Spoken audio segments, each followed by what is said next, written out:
secoue pas mal la RDC. Il s'agit du ministre de la Justice lui-même, Constant Mutamba, qui est visé par une enquête. On parle de détournement présumé de fonds publics. On va s'appuyer sur les documents de l'enquête parlementaire et aussi la demande d'instruction du procureur. L'idée, c'est de décortiquer un peu tout ça, les faits, la procédure et les tensions qu'il y a derrière. Oui, et au cœur de tout ça, il y a ce projet de construction, une prison à Kisangani, et surtout près de 20 millions de dollars qui se seraient volatilisés en quelque sorte. Ce qui est assez frappant d'emblée, c'est l'accumulation, la cascade d'irrégularités présumées autour de l'attribution de ce marché public. Justement, ce marché, parlons-en. C'est un marché de gré à gré, donc sans appel d'offres, attribué à une société, Zio Construction SRL. Le montant, c'était 39 millions au départ, puis ramené à 29 millions de dollars. Mais les détails sont pour le moins troublants. Effectivement, le procureur général près la Cour de cassation a listé plusieurs problèmes assez sérieux. D'abord, la façon dont le marché a été attribué. Une demande d'autorisation spéciale de gré à gré qui avait été refusée une première fois, mais qui a quand même été obtenue. Et puis, le contrat signé avant l'approbation formelle de la Première ministre. Attendez, signé avant l'approbation. Ça, c'est quand même une étape majeure qui semble avoir été un peu court-circuitée. C'est ça. Et il y a aussi l'absence d'avis de non-objection de l'autorité de régulation, la DGCMP. D'ailleurs, sa directrice générale aurait dit avoir subi des pressions pour donner son accord. C'est assez grave. Et cette société alors, Zio Construction SPRL, qu'est-ce qu'on sait dessus ? C'est un autre point qui interroge beaucoup. Elle a été créée en mars 2024, c'est très récent, hein, juste avant d'obtenir ce contrat de plusieurs millions.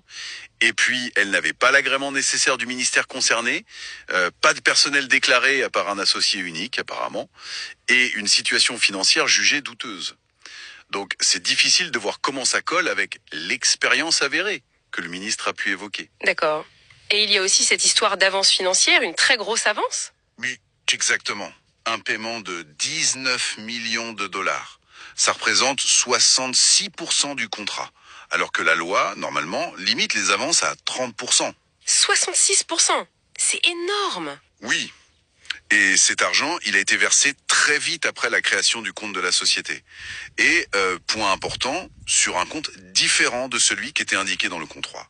Le tout sur instruction du ministre. Bon, face à tout ça, l'Assemblée nationale a dû se prononcer. Autoriser ou non l'ouverture d'une instruction contre un ministre en exercice, c'est pas rien. Non, c'est une étape crue. Les amis, cet argent-là il y a un fonds de 325 millions pour ce qui devait servir à indemniser les victimes de la guerre à l'Est là-bas. Eh bien là, ce fonds-là a été créé depuis 2022. Mais les amis, vous savez que dans toute guerre, pendant la guerre, ce sont les femmes et les enfants qui sont les premières victimes. Alors aujourd'hui, on voit M. Mutamba déjà premièrement en mars 2025, lors d'une assemblée de l'IGF, eh bien, qu'est-ce qu'il a déclaré? Il a déclaré à la Première ministre, ah non, je sens l'odeur de la corruption. Donc, est-ce que M. Mutamba, aucun respect pour la Première ministre, elle ne respecte rien de sa signature, rien, ça ne lui dit rien. Est-ce qu'il y avait une urgence pour cet argent-là, pour débloquer ces fonds-là? Est-ce M. Mutamba serait-il misogyne? Serait-il sexiste? Serait-il machiste? Point d'interrogation. M. Mutamba serait-il un usurpateur de la fonction de garde des Sceaux? Point d'interrogation. M. Mutamba serait-il au courant de l'atteinte à la sûreté de l'État dont parle M. Jean-Pierre Bemba? Point d'interrogation. Donc tout ça, c'est vraiment triste pour la simple raison que depuis un certain temps, depuis le VIOL a toujours été considéré comme une arme de guerre. Et ces femmes qui sont abusées méritent réparation. Même les hommes, il y a aussi des hommes qui sont abusés. Donc, nous ne pouvons pas tolérer des choses pareilles en Afrique et partout ailleurs. Non. Si nous aimons cette Afrique-là, eh bien, nous devons aussi accepter que la loi est dure, mais c'est la loi. Chacun de nous doit se soumettre. On ne peut pas accepter, prôner un état de droit, en même temps s'en affranchir dès qu'on est mis en cause. Non, ça n'existe pas. C'est pas normal. La jeunesse africaine, la jeunesse de la RDC, réveillez-vous. Vous ne pouvez pas accepter des choses pareilles. Parce que si vous voulez des routes, si vous voulez des hôpitaux, si vous voulez la mutuelle, si vous voulez tout ça, mais l'argent, ça ne tombe pas du ciel. C'est cet argent-là qui est détourné, qui doit servir à bâtir ce pays-là. Mais si vous acceptez des choses pareilles, moi je pense que c'est écœurant. D'autant plus que déjà, personnellement, moi je pleure amèrement pour la simple raison que même sur la page, il y a des femmes, il y a d'autres qui m'écrivent, qui ont quitté l'Est, qui sont en RD Congo. Il y a d'autres qui m'envoient des messages pour prier parce que le mari a été kidnappé. Donc, l'enfant a été tué. Tout ça là. Et prendre encore l'argent des victimes et pour prétendre construire une prison, est-ce une priorité? Je ne vois pas. Monsieur Moutamba, j'avais suivi un de vôtres. Hein. Il a une intervention, qui a fait une intervention dans une église. Ben, la personne a dit, ben, c'était votre conseiller, je pense. Hein, je chercherai cette vidéo-là. Qui a dit que cet argent-là existe bel et bien, c'est quelque part. Mais rendez cet argent-là à la République. Rendez cet argent-là. C'est pour indemniser les victimes de l'Est. Rendez cet argent-là. Faites amende honorable. Hein? Un peu, s'il vous reste encore un peu de dignité, rendez cet argent-là, l'affaire sera close. Et puis voilà, autrement, c'est le ministre de la Justice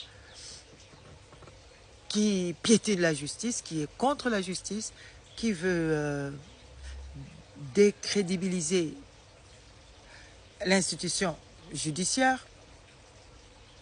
Ça n'existe pas, c'est pas correct. Revenez, comment dirais-je, à votre bon sens et rendez justice à ces dames-là, aux victimes de l'Est. Vous comprenez, c'est la moindre des choses qu'on puisse faire. Parce que vous savez très bien que le viol est considéré comme le VIOL, là, je ne veux pas qu'on supprime la vidéo, est considéré comme une arme de guerre. Hein. Le viol est une arme aussi destructrice que les bombes. Il vise le corps, mais détruit aussi les identités, les communautés, les générations. Donc, l'ennemi utilise le VIOL pour détruire,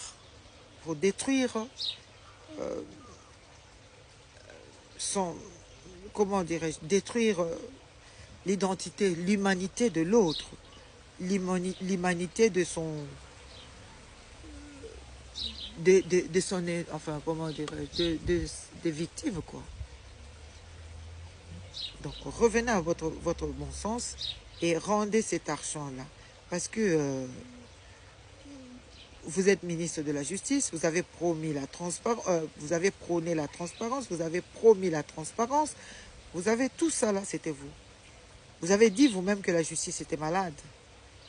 Eh bien, que vous êtes venu pour la guérir. Eh bien, où est-ce que nous en sommes aujourd'hui? Cette guérison-là était de façade ou réellement une vraie guérison? Donc, Monsieur Moutamba, moi, je suis plus choquée, attristée, je suis plus écœurée, je suis plus, comment dirais-je, je suis plus déboussolée, si vous voulez bien, par ce comportement, votre comportement de... Ah là là, comment dirais-je, votre comportement de... hors la loi, si vous voulez bien, hors la loi. Et sortez de ce comportement-là. Vous, la jeunesse africaine, la jeunesse, devez savoir que l'Occident, là où vous êtes, là où nous sommes, a été bâti par des valeurs judéo, avec des valeurs judéo-chrétiennes. Eh bien, revenez à ces valeurs-là, acceptez ces valeurs-là et que l'Afrique s'y décolle. Sans cela,